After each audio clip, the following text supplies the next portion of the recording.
Hello everyone, welcome to GV Foundation in Union Batch. It's a rapid revision class of chapter number 7 and the name of the chapter is Triangle. Today we are going to be finish this chapter number 7 Triangle in revision class. इसके कुछ ही question बाकी है. And before that class we already discussed exercise number 7.1 and some of the question of exercise number 7.2. So let's start without wasting a time और समझते हैं अच्छे से. 7.3 we will discuss.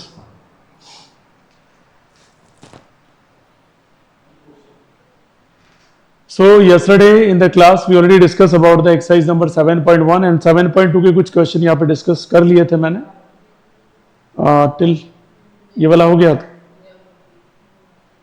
यहाँ से. चलिए ठीक है, शुरू करते हैं और समझते हैं इन क्वेश्चंस को. ABC and DBC are two isosceles triangle. कैसे ट्राइंगल है ये? Isosceles triangle. On the same base BC, show that angle ABD किसके बराबर है? ACD के बराबर है. क्वेश्चन ने क्या कहा उसको अच्छे से समझिएगा. इधर यहां क्वेश्चन ने कहा हुआ है कि एंगल कौन सा? ABD किसके बराबर है? ACD के बराबर है. इट मीन्स हमारे पास कॉन्ग्रुएंसी प्रूव करने के लिए कोई भी ट्राइंगल ऐसा नहीं है. ठीक है, तो उसके लिए हम क्या करेंगे? कंस्ट्रक्शन करेंगे. किसको ज्वाइन करवाएंगे? ए को किससे ज्वाइन करवा देंगे? सी से. और ये ज्वाइन करती हमारे सामने दो ट्राइंगल आ गए. एक पहला ट्राइंगल आ गया ABD और दूसरा ट्राइंगल कौन सा आ गया? ACD. एक जनरल वे में आपको बात करूं, मैं समझाने की कोशिश करूं तो आपको ये बिल्कुल फैक्चुअल समझ में आ जाएगा. AD दोनों का कॉमन बेस हो गया. AB किसके बराबर दिया हुआ है? AC के बराबर दिया हुआ है. BD किसके बराबर हो गया? CD के बराबर हो गया. और किस कॉन्ग्रुएंसी से ट्राइंगल प्रूफ हो गया? Congruent triple S. यस और नो? किससे प्रूफ हो गया ये? Triple S. साइड साइड और साइड. ठीक है, पूरा फोकस करिए. साइड एंगल साइड से प्रूफ नहीं हुआ ये. ठीक है, चलिए समझते हैं डिटेल में. तो रिटर्न में अच्छे से मैं समझा देता हूं आपको.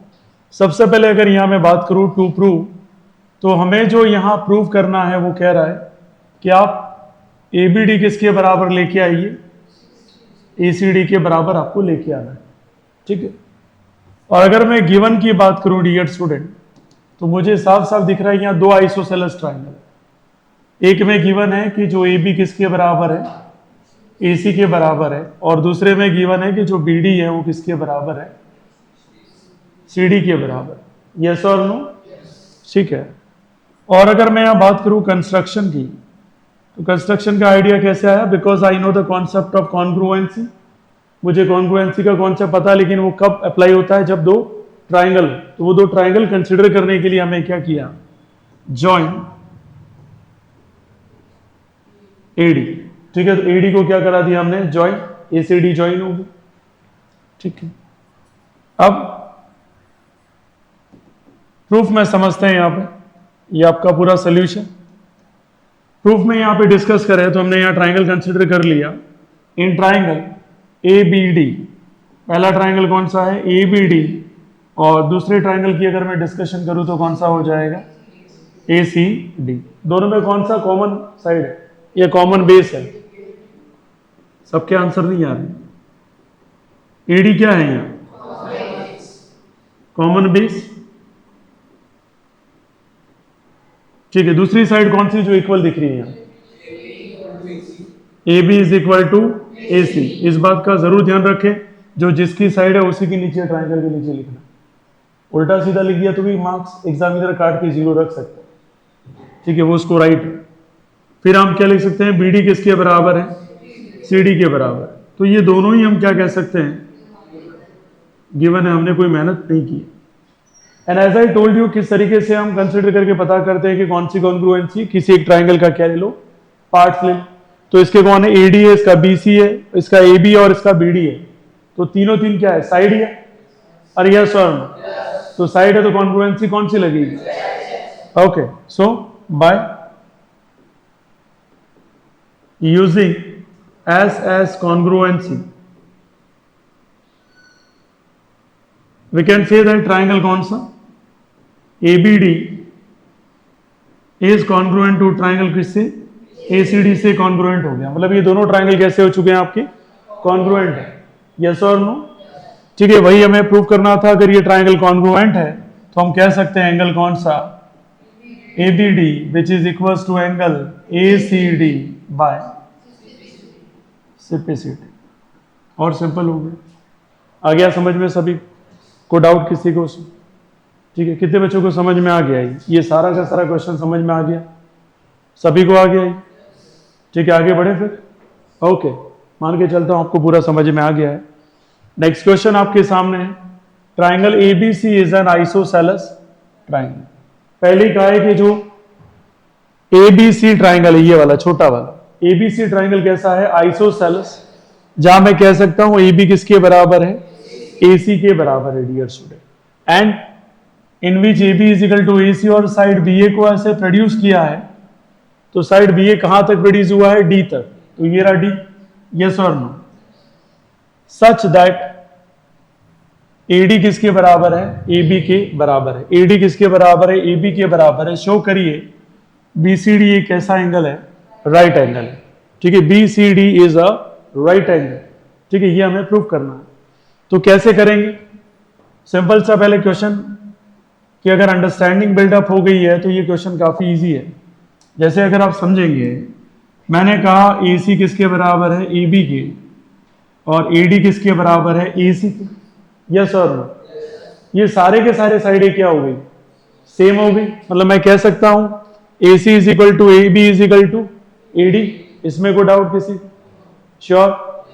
इसे एक लाइन में भी कर सकते हैं और इसे दो लाइन में भी कर सकते हैं। ठीक है, वो चाहो वैसे कर सकते हैं डियर स्टूडेंट। ठीक है, एक बार आप कोशिश करो, आई विल डू इट।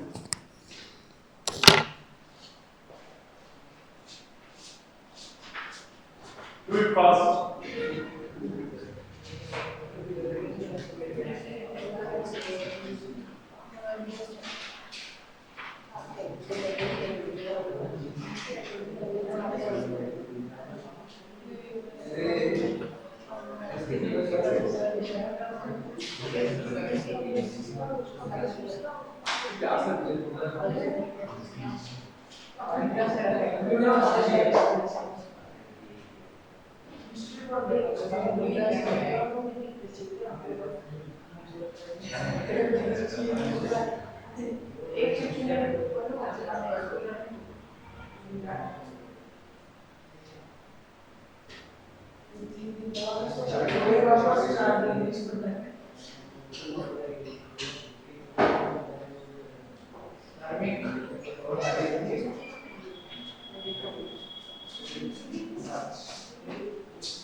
चलिए, उम्मीद है आप लोगों ने कर लिया होगा उसको।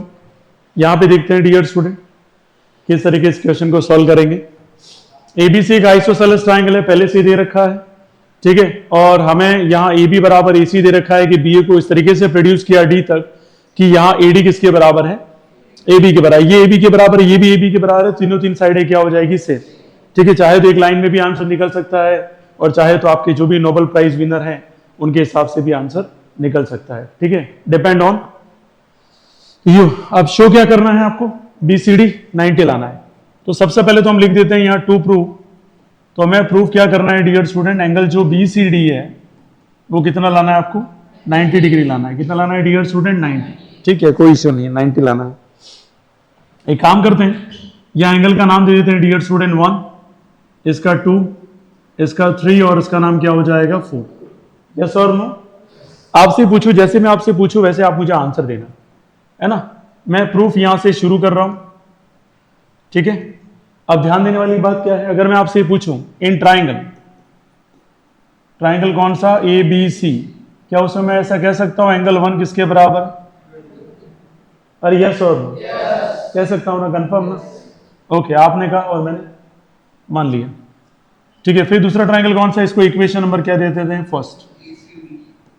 उसके बाद ट्राइंगल है डियर स्टूडेंट ACD। ठीक है, इसमें बोल सकता हूं क्या मैं, एंगल 3 किसके बराबर है, एंगल 4। अरे यस सर, तो ये इक्वेशन नंबर कौन सी होगी हमारी? अच्छा, मैं यहां क्या करूं, add equation first and second, इन दोनों को क्या कर देता हूं, ऐड कर देता हूं। सर ये ब्रेन कैसे चला सर, मैं एज ए स्टूडेंट ऐसा दिमाग कैसे लगाऊंगा? तो डोंट वरी अबाउट इट। जैसे आपको पता है कि आपको चाहिए क्या, 2+3 चाहिए। क्या चाहिए डियर स्टूडेंट, 2+3। अब बट ऑब्वियसली आपको ये दिमाग यहाँ पे बिल्कुल फॉलो अप होना चाहिए। 2 को किसके साथ रखना है, 3 के साथ रखना है। तो उनका सम अपने को चाहिए किसी भी हालत में। तो वो कैसे लाएंगे सर? अच्छा यहां देखिएगा, एंगल 1 के पास कौन आ जाएगा, 3 आ जाएगा, और एंगल 2 के साथ क्या आ जाएगा, 4 आ जाएगा। लेकिन अपना ध्यान रखना है, दिमाग अपने को 2 के साथ किसको रखना है? Are you getting my point? क्यों रखना है सर? एंगल BCD किसके बराबर है, सम ऑफ एंगल 2+3। अरे यस और नो? इसलिए मुझे ऐसा करना है। मतलब आप चाहो तो इसको ऐसे लिख दो। कैसे लिख सकते हैं सर फिर? तो इसको कैसे लिख सकते हैं, एंगल 4 किसके बराबर लिख सकते हैं, 3 के बराबर भी लिख सकते हैं। अरे इसमें कोई डाउट क्या? ठीक है, इसलिए मैं आपसे पूछ रहा हूं कि हम ऐसा कर सकते हैं। क्यों कर सकते हैं सर? फिर आपने 2 के साथ सर 3 क्यों रखा, 1 के साथ 4 क्यों रखा? तो वो अपना ब्रेन कहेगा, क्यों कहेगा? क्योंकि अपने को पता है हमें जाना कहां है, BCD 90 लाना है। BCD क्या लाना है, 90। Are you getting my point? अरे यस और नो? ठीक है, अगर मैं आपसे कहूं एंगल 1 प्लस एंगल 4 किसके बराबर, एंगल 2 प्लस एंगल 3 के बराबर है, तो इसको इक्वेशन नंबर क्या दे दूंगा मैं? वो डाउट किसी को? श्योर? और अच्छा मैं अगर आपसे ये कहूं कि एंगल 1 प्लस एंगल 4, क्या इसको ऐसे लिख सकता हूं मैं, एंगल BCD? यस और नो? इतना बोलो खाली, कंफर्म है? आप सेटिस्फाई हो जाने चाहिए कि जैसे अगर आपसे मैंने पूछा एंगल BCD क्या 2+3 लिख सकते, तो आपको डायग्राम में दिखना है। क्या सर जो कह रहे हैं वो मेरा माइंड कह रहा है? अगर आप सेटिस्फाई हो गए, इसका मतलब मैं जो आपको डिस्कस कर रहा हूं, ठीक है, वो आपको समझ में आ गया। यहां हम लोग मिलकर खाली डिस्कस करने आए, ठीक है। आपके लिए हो सकता है कि मैं आपको पढ़ा रहा हूं ऐसा लग रहा हूं, लेकिन खाली हम दोनों में एक ही डिफरेंस है, एज का। Are you getting my point? और आपका जन्म बाद में हुआ, मेरा पहले हो गया, तो मैंने इन चीजों को पहले पढ़ लिया है। वही चीज मैं आपके साथ डिस्कस कर रहा हूं ताकि आपको इजी लगने लग जाए और आप एक एक्सपर्ट बन जाए इस चैप्टर के टॉपिक में, ठीक है। यही काम मेरा है, इसके अलावा कोई काम नहीं। और अगर हम सब मिलके कोशिश करें इसको बहुत इजी बनाने की, तो हो सकता है, पॉसिबल है। पर जरूरी है एक भी स्टूडेंट होना, वो हर पार्टिसिपेट करना चाहिए। अगर एक इंडियन टीम या वुमेन्स की टीम बात कर लें, वर्ल्ड कप जीत जाती है, उसका रिस्पॉन्सिबिलिटी किसको जाता है? पूरी टीम को जाता है या किसी एक पर्टिकुलर पर्सन को जाता है? Tell me the answer. हाँ, सबका आंसर नहीं आता है, एक तो कुछ तो गूंगे हैं ऐसे लग रहा है मुझे। किसको जाता है? पूरी टीम को जाता है, ठीक है। क्या किसी कैप्टन को जाता है? टीम को जाता है। ध्यान देना, कैप्टन को नहीं जाता है। अगर एक भी प्लेयर खराब परफॉर्म करना शुरू कर दे, क्या लगता है आपको, टीम वर्ल्ड कप जीत जाएगी? पॉसिबल ही नहीं। सेम होता है, किसी भी क्लासरूम को सक्सेसफुल बनाने में उसका खाली एक कैप्टन रिस्पॉन्सिबल नहीं होता है, उसके प्लेयर रिस्पॉन्सिबल होते हैं। मेजर तो प्लेयर ही रिस्पॉन्सिबल होते हैं, कैप्टन तो खाली इशारा करता है, ठीक है। जैसे आप यहां खड़े रह जाइए, यहां खड़े रह जाइए, और वहां प्लेयर खड़ा हुआ, उसने कैच ही नहीं पकड़ा, क्या करेगा कैप्टन? मुझे बताइए। जिस बॉलर को बॉल थमाई है वो बॉल ही अच्छी नहीं करे, क्या करेगा कैप्टन? जैसे मैं पूरी कोशिश कर रहा हूं कि आज पूरी 7.2 खत्म हो जाए और अच्छे से समझ में आ जाए, लेकिन 7.2 के क्वेश्चन आप घर पे जाके रिपीट ही नहीं करो, उसको वापस रिवाइज ही नहीं करो, खुद करो ही नहीं, तो किसी हालत में ये टीम सक्सेसफुल नहीं हो सकती, ठीक है। हमारा और आपका मिलना एक ही सक्सेसफुल रेट को डिसाइड करता है कि मैंने आपको जो पढ़ाया वो आपको पूरा आना चाहिए, और अगर ऐसा होता है तो वी आर सक्सेसफुल, ठीक है। तो we are a team, just assume a class is a team, ठीक है। और अगर ये आपने अज्यूम कर लिया, तो मेरा मानना यह है कि आपको कोई टॉपिक ऐसा टफ नहीं लग सकता, सब इजी लगते हैं। चाहे साइंस पढ़ा है तो पूरा ध्यान दो, सर क्या पढ़ा रहे हैं, कहां गलती तो नहीं हो रही है। अगर ये फोकस आपने कर लिया तो मेरा पढ़ाना सक्सेसफुल रहेगा, क्योंकि आप मुझसे भी ज्यादा अलर्ट है, ठीक है। जैसे कभी इसने स्टार्ट में बोल दिया कि सर एक्सरसाइज नंबर 7.3 भी है, ठीक है, जबकि मेरा माइंड क्या चल रहा था, आज ही ये क्या हो जाएगा, फिनिश हो जाएगा। तब बाद में मुझे याद है कि एमपीटी भी हमें पढ़ना है इसमें। खैर, अगर ऐसा सब कुछ अपडेट हो जाए तो बात ही अलग है। चलो, इन ट्राइंगल, अब ट्राइंगल कौन सा ले रहा हूं मैं? BCD। कौन सा ले रहा हूं मैं? BCD। अब BCD ट्राइंगल में क्या मैं ऐसा कह सकता हूं, angle 1 plus angle 2 plus angle 3 plus angle 4 is equal to 180?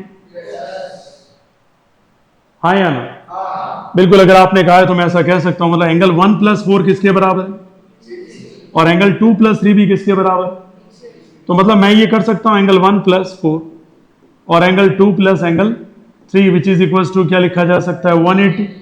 और इक्वेशन नंबर कौन सी है हमारी, फोर्थ है। सो मैं कह सकता हूं from equation number fourth 2 times of angle B C D किसके बराबर, 180 के बराबर है। So angle B C D is equal to 180 में किसको डिवाइड कर देंगे, 2 को।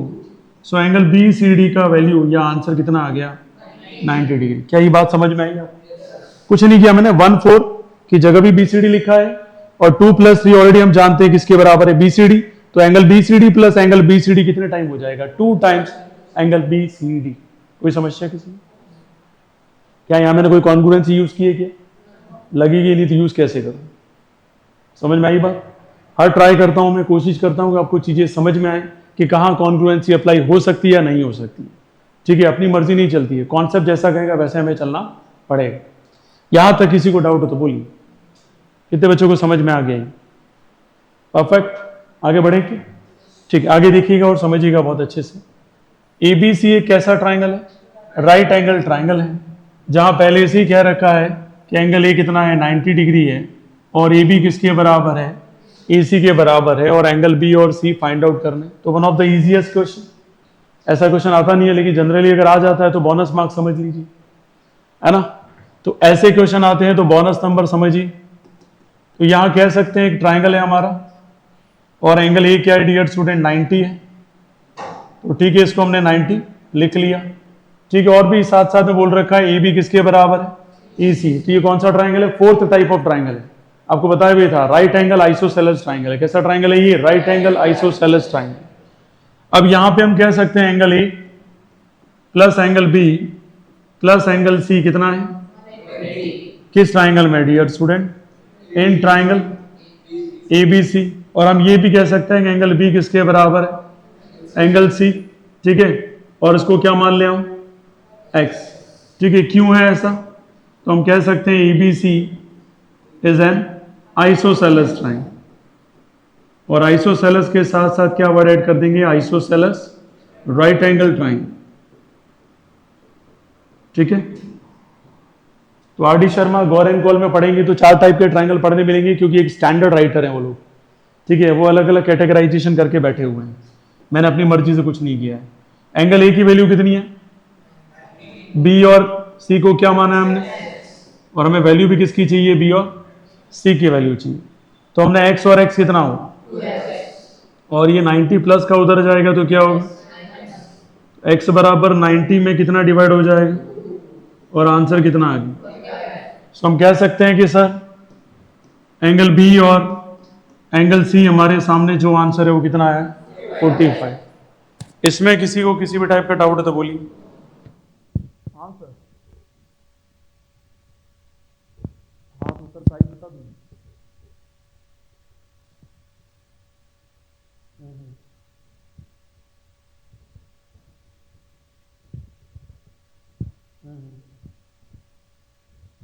तो ओवरऑल 2000 में देने वाले थे मेरे को 6 to 10।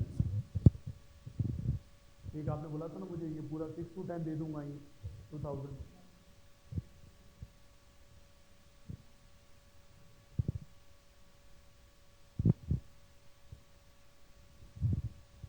नहीं नहीं, आपने अभी दिया था मुझे आंसर, दिन पहले की बात है। हाँ मैसेज भी दिया था, मेरी बात भी हुई थी आपसे, और फिर उस टाइम मैंने कहा था मेरे पास अभी इतना बैलेंस नहीं है।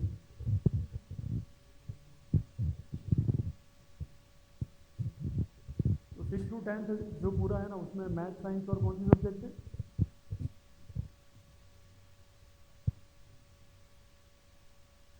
हाँ वो तो समझ गया मैं। और बाकी 6 7 8 9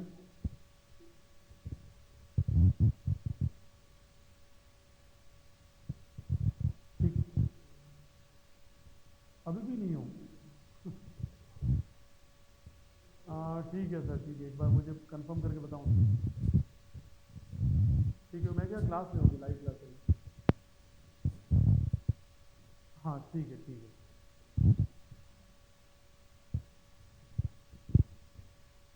ठीक है, ठीक है। ओके। बेटे बढ़ा देते हैं। चलिए, यहाँ तक कोई डाउट है किसी को? आ गया सभी को समझ में? ठीक है, नेक्स्ट क्वेश्चन देखिएगा। Show that the angles of an equilateral triangle are 60 degree each. Again एक वेरी इजी क्वेश्चन ही कहेंगे इसको, और ऐसा क्वेश्चन आए तो बोनस नंबर ही समझिए, क्योंकि हर स्टूडेंट कर पाएगा इसको, मतलब वीक से वीक स्टूडेंट भी कर लेगा। तो आप कंपटीशन में कब रह पाएंगे? जब थोड़े से डिफिकल्ट क्वेश्चन, थोड़े से अच्छे टाइप के क्वेश्चन अगर आप ज़्यादा अच्छे से सॉल्व कर लेते हैं तो आप कंपटीशन में हैं। ठीक है, ऐसे क्वेश्चन हर कोई कर लेगा। तो देखिए यहाँ जब भी इस टाइप का क्वेश्चन आएगा तो आप सभी को पता है कि इक्विलेटरल ट्राइंगल जो होता है उसमें तीनों साइडें कैसी रहती है? ठीक है, तो आप ये कह सकते हैं सर, एक तो आप बोलेंगे सर ए बी किसके बराबर है? बी सी के बराबर है और सी ए के बराबर। फिर आप करोगे सर एंगल ए किसके बराबर है? बी के बराबर है और किसके बराबर है? सी के बराबर। अगर ये प्रॉपर्टी पता है तो आप डेफिनेटली पहले प्रॉपर्टी लिख लीजिए, और यस और नो, और इज इक्वल टू एक्स मान लीजिए। ठीक है, और ब्रैकेट में जरूर लिख दीजिए सपोज, हमने इसको अज्यूम कर लिया। So as you know very well, sum of all the angles, angle B plus angle C plus angle A कितना हो जाएगा? 180। किसी भी ट्राइंगल की बात है तो यहां हमने पहले ही कहा है कि सारे एंगल इक्वल है, तो हमने इसको क्या मान रखा है? एक्स। कितना हो गया? 180। God bless you. इधर 3x बराबर कितना आ जाएगा डियर स्टूडेंट? 180। तो x बराबर कितना आ जाएगा? 180 divided by 3 is equal to कितना आ जाएगा? 60। तो इससे प्रूफ हो गया angle A is equal to angle B is equal to angle C. कितना आ गया डियर स्टूडेंट? 60 डिग्री। तो हैंस प्रूफ। और ऐसे क्वेश्चन आते तो डेफिनेटली मान के चलिए बोनस नंबर है। ठीक है, और ऐसे बहुत कम चांस होते हैं कि वो क्वेश्चन पूछें। यहां तक समझ में आ गया? हाफ ईयरली में ऐसा क्वेश्चन आया तो बोनस नंबर में तो कहा ना आपको, क्योंकि ऐसे क्वेश्चन आना मतलब बहुत इजी क्वेश्चन है।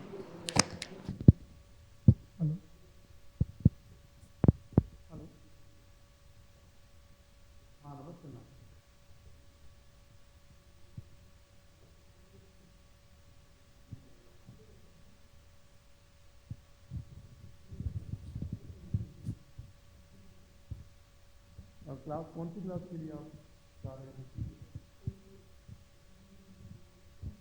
हाँ, तो 8th में अभी चालू है ऑलरेडी, मतलब सिलेबस तो ऑलमोस्ट एंड हो गया है। रिवीजन 2 बार होगा पूरा परफेक्ट वापस। जी जी, ना चालू है, क्लास तो चालू है।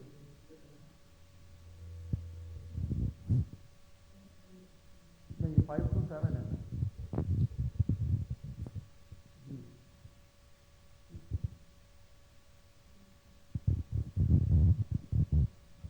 हाँ, बिल्कुल बिल्कुल सही है।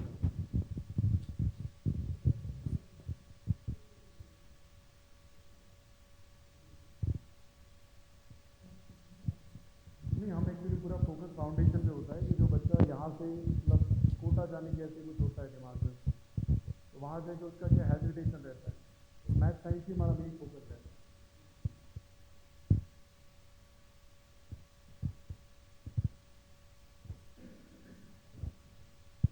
मिल सकती है, लेकिन क्या वो ऑनलाइन ही मिलेगी? ऑनलाइन जो क्लास है हमारी डीवी फाउंडेशन करके एप्लीकेशन, क्योंकि क्या पहले हमने बैच चलाए थे।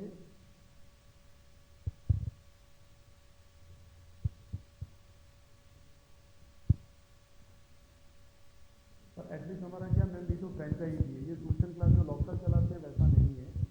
ये क्या है? हाँ,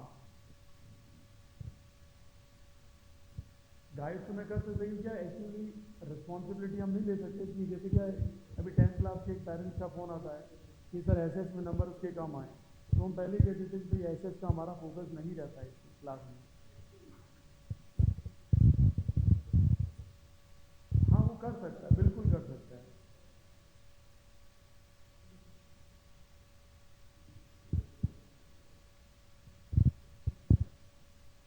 नहीं नहीं नहीं नहीं, ऐसा तो नहीं होता है। पहले एक्चुअली हमने मैथ साइंस और एसएस को चलाया था, इंग्लिश को भी चलाया था, पर क्या है फिर पेरेंट्स को 200 रुपये वाला टीचर चाहिए। ठीक है, तो नहीं, प्रॉब्लम ये नहीं कह रहा हूँ, जनरल जनरल जनरल बात कर रहा हूँ। जैसे मैं एक नॉर्मल सी एग्जांपल देता हूँ आपको कि 4 सब्जेक्ट इनको चाहिए कि भाई कोई टीचर आके 10,000 में पढ़ा दे पूरे साल। अब मुझे बताओ, जो टीचर पढ़ाने के लिए आएगा क्वालिटी वाला, वो 1 आवर का 700 से 800 रुपये चार्ज करता है, उसको अफोर्ड कैसे करें?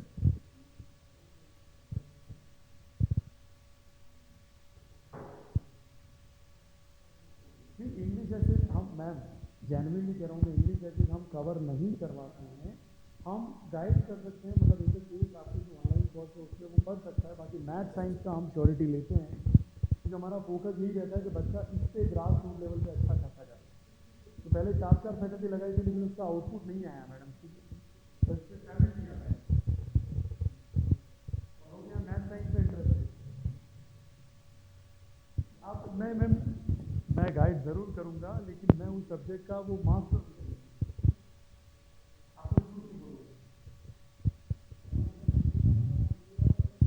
आप खुद आना, पहले आप खुद विजिट करना सारा, एंड फर्स्ट ऑफ ऑल आप सेटिस्फाई हो जाओ, आज ही देख लेना आप। हाँ ठीक है, ठीक है, ओके। ये रेवाड़ मार्ग के पास में है, हाँ जब पास में,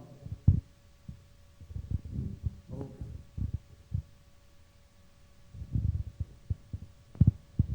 हम कहाँ ऐसे इंग्लिश का टेंशन नहीं। चलिए, ये आ गया सभी को समझ में डियर स्टूडेंट, और ऐसे क्वेश्चन आना मतलब एक तरीके से बोनस है आपके लिए, एज आई टोल्ड यू।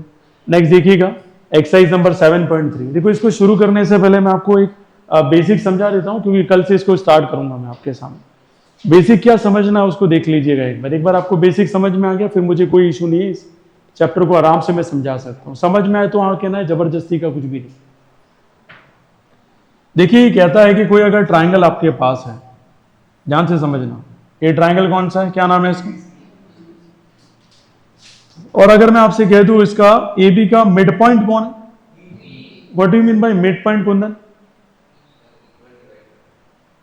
किसी भी लाइन सेगमेंट को इक्वल पार्ट्स में क्या करना, डिवाइड करना, उसे हम क्या कहते हैं डियर, मिड पॉइंट। और ये वाला कौन सा हो जाएगा डियर स्टूडेंट हमारा, ये एक मिड पॉइंट है, किसका मिड पॉइंट है, एसी का है। अगर इन दोनों को मैं मिलाऊं, ध्यान से समझना, पहली कंडीशन तो मिड पॉइंट होनी चाहिए, क्या होनी चाहिए, दूसरी कंडीशन, पहली कंडीशन मिड पॉइंट होनी चाहिए, दूसरी कंडीशन मिड पॉइंट को मिलाने वाली लाइन डीई, कौन सी लाइन, डी। कंपलसरी क्या कंडीशन है, मिड पॉइंट होनी चाहिए। मिड पॉइंट को मिलाने वाली जो लाइन डी है वो किसके पैरेलल हो, ध्यान से समझना, किसके पैरेलल हो, होनी ही चाहिए। अगर पैरेलल है, ऐसा अगर आपको दिख जाता है, तो डेफिनेटली जो ट्राइंगल की थर्ड साइड है उसका हाफ होगा कौन, मिड पॉइंट से मिलाने वाली लाइन। जो मिड पॉइंट को मिलाने वाली लाइन है उसका नाम क्या है, डीई है। अगर डीई किसके पैरेलल हो जाती है, third side of triangle. Third side क्यों बोला सर, क्योंकि दो साइड तो ऑलरेडी यूज हो गई, किसमें यूज हो गई, मिड पॉइंट में। किसमें यूज हो गई, मिड पॉइंट। क्या तीसरी साइड पे कोई मिड पॉइंट है, लेकिन हमने कहा कि अगर मिड पॉइंट से बनने वाली जो लाइन है, अगर वो लाइन किसके पैरेलल हो जाए, बीसी के, किसके पैरेलल, तो जो डीई की वैल्यू है वो किसका, half, third side of triangle का क्या आ जाएगा, half. And what is the name of the third side of triangle, BC. तो यहां डीई किसका हाफ आ गया, और इसी को हम क्या कहते हैं, एमपीटी कहते हैं। क्या कहते हैं dear student, MPT, midpoint theorem कहते हैं। क्या कहते हैं, मिड पॉइंट थ्योरम। इसी का उल्टा एक फॉर्म होता है जिसे हम क्या कहते हैं,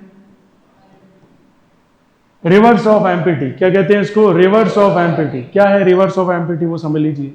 अगर मैंने आपको पहले ही ये कह दिया कि डी किसके हाफ है, बोलो क्या, मैंने पहले ही क्वेश्चन में कह दिया कि जो डी है वो किसका हाफ है, बीसी का।